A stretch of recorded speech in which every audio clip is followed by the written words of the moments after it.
ராஜ்ய கோபுரம் எங்கள் தலைவன் இந்த பாடல் யாருக்காக பாடப்பட்டது, எப்போது, எந்த சந்தர்ப்பத்தில எல்லாம் இந்த பாடல் பாடப்படுவது என்பது அனைத்து தமிழர்களுக்கும் தெரியும்.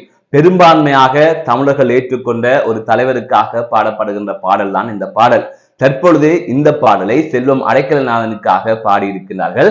இது தொடர்பாக புலம்பெயர் தமிழர்கள் மற்றும் இலங்கையில் இருக்கின்ற தமிழர்கள் கடும் எதிர்ப்பை வெளிப்படுத்தி இருப்பதாக தற்போது இணையதளங்களிலே செய்திகள் வெளியாகி கொண்டிருக்கின்றது. அதனை தாண்டி மாற்றத்திற்காக தமிழர்கள் வாக்களித்த நிலையில் ஏன் மீண்டும் செல்வம் அடைக்கலநாதன் வன்னியிலே நாடாளுமன்ற உறுப்பினராக தெரிவானார், அதனை பலர் ஏற்றுக்கொள்ளாமல் இருக்கின்றார்கள். இதன் பின்னணியில் என்ன நடந்தது என்பது தொடர்பாக விரிவாக பார்க்கலாம். செல்வம் அடைக்கலநாதன் 20 வருடங்களுக்கு மேலாக நாடாளுமன்ற உறுப்பினராக இருக்கின்றார். கடந்து முடிந்த நாடாளுமன்ற தேர்தலிலும் வெற்றி பெற்று மீண்டும் நாடாளுமன்றத்திற்கு தெரிவாகி இருக்கின்றார். இலங்கை முழுவதும் மாற்றத்திற்காக வாக்களித்தார்கள். ஆனால் வன்னி தேர்தல் தொகுதியில் அந்த அளவிற்கு மாற்றத்திற்காக எல்லாம் வாக்களிக்கவில்லை. தேசிய மக்கள் சக்திக்கு 2 ஆசனங்கள் கிடைத்தது என்னவோ உண்மைதான். ஆனால் அதனை தாண்டி மஸ்தானுக்கு தமிழர்கள் வாக்களித்திருக்கிறார்கள், ரிசார்ட்டுக்கு வாக்களித்திருக்கிறார்கள், செல்வம் அடைக்கலநாதனுக்கு வாக்களித்திருக்கிறார்கள்.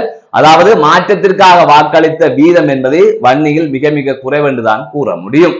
ஆகையால் ஒரு முஸ்லிம்களுக்கு தமிழர்கள் வாக்களித்திருக்கிறார்கள். அதனைத்தானே செல்வம் அடைக்கலநாதனுக்கு வாக்களித்திருக்கிறார்கள். செல்வம் அடைக்கலநாதன் கடந்த 20 வருடத்திற்கு மேலாக நாடாளுமன்றத்துக்கு சென்று கொண்டிருக்கின்றார்.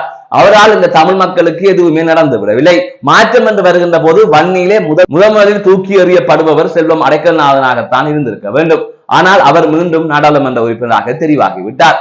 இதற்கு பல காரணங்களை கூறுகின்றார்கள். அதிலே சில காரணங்கள் நியாயமாக இருந்தாலும் சில காரணங்கள் நியாயமற்ற வகையிலே இருக்கின்றது. மயூரன் செல்வம் அடைக்கலநாதனுக்கு வாக்கெடுத்து கொடுத்து விட்டார்கள் என்று கூறுகின்றார்கள். அதை தாண்டி மயூரன் வந்திருக்க வேண்டும் என்று பலர் கூறுகின்றார்கள்.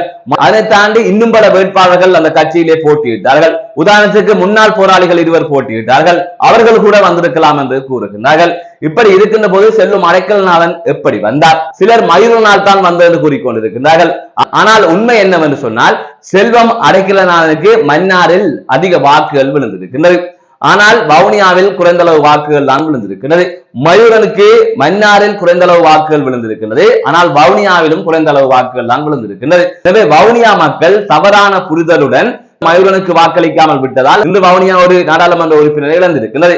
சரி, சிவசக்தி ஆனந்தனுக்கு கூட அவர் 2000 பேருக்கு மேல வாக்களித்திருந்தால் அவரும் நாடாளுமன்ற உறுப்பினராக வந்திருப்பார். அதை தாண்டி அந்த கட்சியில் இருக்கின்ற யாருக்கு வேண்டுமென்றாலும் மக்கள் இணைந்து வாக்களித்திருந்தால் வந்திருப்பார். இதுதான் யதார்த்தம். அதனை கடந்து ஏன் மயூரனால் செல்வம் வென்று விட்டார் என்ற ஒரு கருத்து வருதுன்னு சொன்னால் அவர் உண்மையை புரிந்து கொள்ள வேண்டும்.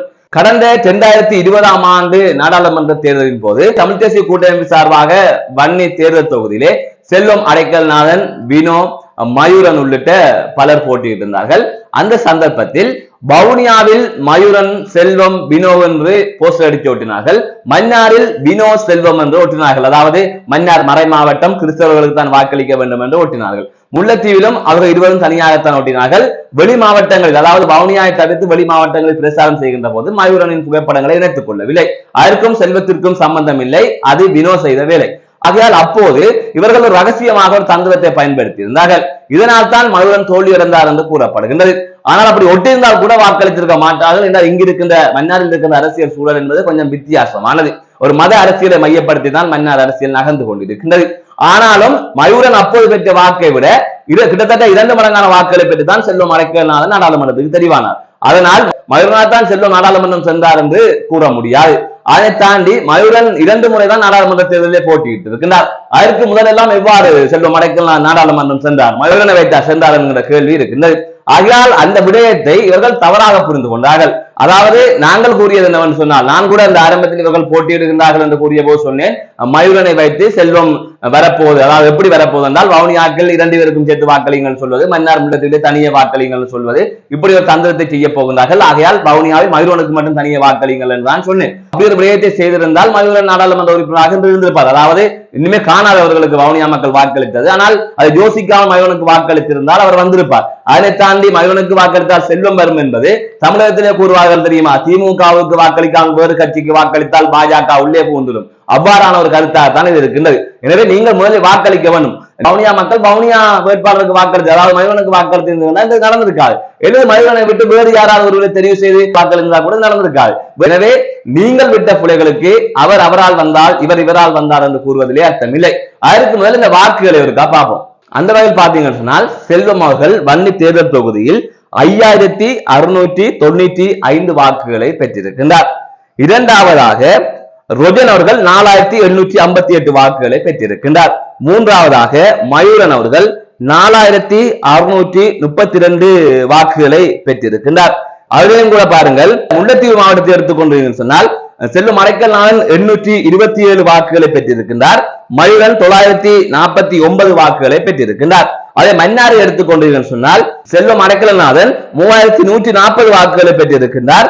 மயூரன் 1108 வாக்குகளை பெற்றிருக்கின்றார். அதேவேளை வவுனியாவை எடுத்துக்கொண்டீர்கள் சொன்னால் இதுதான் முக்கியமானது.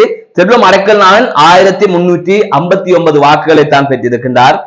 மயூரன் 2237 வாக்குகளை பெற்றிருக்கின்றார். ஆகவே இதுதான் யதார்த்த நிலை. ஆனந்துக்கு சிவசக்தி ஆனந்தன் அவர்கள் 5வது இடத்தை பிடித்திருக்கின்றார். அந்த வகையிலே சிவசக்தி ஆனந்தனுக்கு வவுனியாவிலே 1672 வாக்குகள் விழுந்திருக்கிறது. அப்படின்னு சொன்னா செல்வத்தை விட அதிகூடிய வாக்குகள் எல்லாம் விழுந்திருக்கிறது. அப்படி பார்த்தால் அடைக்கல்நாதனுக்கு வாக்கு எடுத்து கொடுத்தாங்க சொல்ல முடியுமா? இல்லை. செல்வத்தை விரும்பியவர்கள் வவுனியாவில் இருக்கிறார்கள், அவர்கள் வாக்களித்தார்கள். மற்றவர்களுக்கு வாக்களித்தார்கள். ஆனால் அதிகூடிய வாக்குகளை வழங்கி இருந்த போது மயூரன் அவர்கள் வந்திருக்கலாம். மயூரன் இல்லாவிட்டாலும் செல்வம் அடைக்கல்நாதன் தான் வெற்றி பெற்றிருக்கும், அதிலே மாற்று கருத்து இல்லை. ஆனால் நீங்கள் என்ன செய்திருக்க வேண்டும்? மயூரனுக்கு அதிகமாக வாக்கெடுத்துக்கலாம். அதை விடுத்து மயூரனால் தான் செல்வம் வந்த என்று கூறுகின்ற கருத்து என்பது சரியான கருத்தாக இங்கு இல்லை. எனவே வவுனியா மக்கள் இதையெல்லாம் புரிந்து கொள்ள வேண்டும்.